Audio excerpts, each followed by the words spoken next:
বন্ধুরা, তো দেখো আমি কিন্তু সোনাকে সন্ধ্যাবেলা সুজি খাওয়াই। তো সোনার জন্য কিন্তু আমি সুজিটা বানিয়ে ফেলেছি।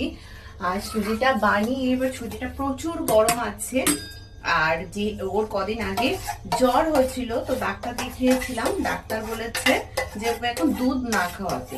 তো সুজিটা কিন্তু আমি শুধু জল দিয়েই রান্না করছি, একটুখানি চিনি দিয়ে।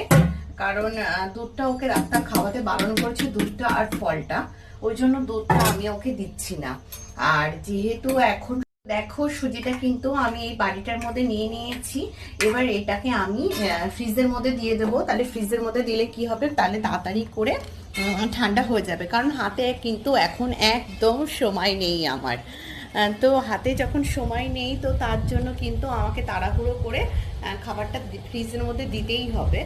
তো ফ্রিজে দিয়ে দিই। দেখো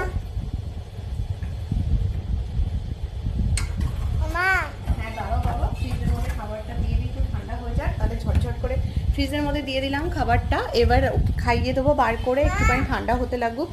তো যাই হোক, যতক্ষণ আমি সোনার সুজিটাকে ফ্রিজের মধ্যে রেখেছি, যতক্ষণ ঠান্ডা হবে ততক্ষণে আমি একটু রেডি হইনি।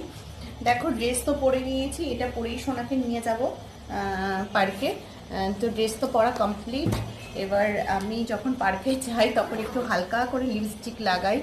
তো একটু লিপস্টিক লাগানোর পালা আর কি। লিপস্টিকটা আমার ভীষণ পছন্দের।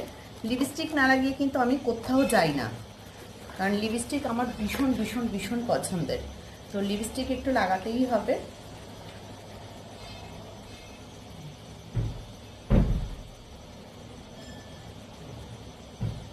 আর লিপস্টিকের এই কালারটা কিন্তু আমার খুব ভালো লাগে বেশ।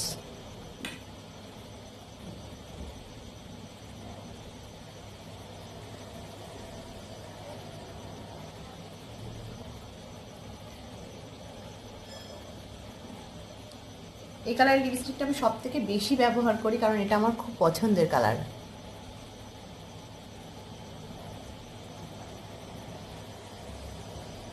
লিপস্টিক পরে নিয়েছি, আর একটা টিপ পরে নেব, ব্যাস কমপ্লিট। ছেলেকেও রেডি করে নিয়েছি। এবার একটুখানি ওকে একটু ক্রিম মাখিয়ে দেবো। একটা টিপও পরে নিই, একটা টিপও পরে নিলাম। টিপটা দেখো কেমন বাঁকা হয়ে। দেখো সোনাকেও রেডি করে দিয়েছি। এবার ক্রিমটা মাখানোর পালা। ক্রিমটা মাখিয়ে দেবো সোনাকে, আর একটু চুলটা আস্তে করে দেবো। জামাটা কিন্তু পরানো হয়ে গেছে, এটা পরিয়েই নিয়ে যাবো ওকে পার্কে। যেহেতু এখন ঠান্ডাটা একদমই কমে গেছে, এখন আর ফুলাটা জামা দরকার হচ্ছে না, ঘাম হচ্ছে প্রচুর। আর পার্কে যে এমনিও দৌড়াদৌড়ি করবে, তো তার জন্য ঘাম হবে। এবার চুলটা দেখো কাটিয়ে দিয়েছি সেদিকে, চুলটা একটু আস্তে দিই। আর আমি কিন্তু পুরোপুরি রেডি। এবার সোনাকে খাওয়াবো।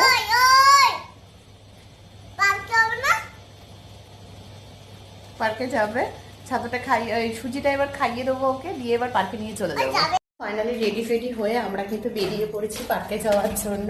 তো সিঁড়ি দিয়ে নামছি, আর সোনা আগে আগে হেঁটে হেঁটে নামছে। তো সামনে দরজাটা বন্ধ, মানে গেটটা বন্ধ আছে, যার জন্য লাইটটাও একটু কম লাগছে। তো যাই হোক, এই দেখো সোনা কিন্তু লাভ দিচ্ছে। এই লাগবে আমি জিতে গেছি। তুমি জিতে গেছো? তো যাই হোক, চলো তাহলে পার্কে যাওয়া যাক।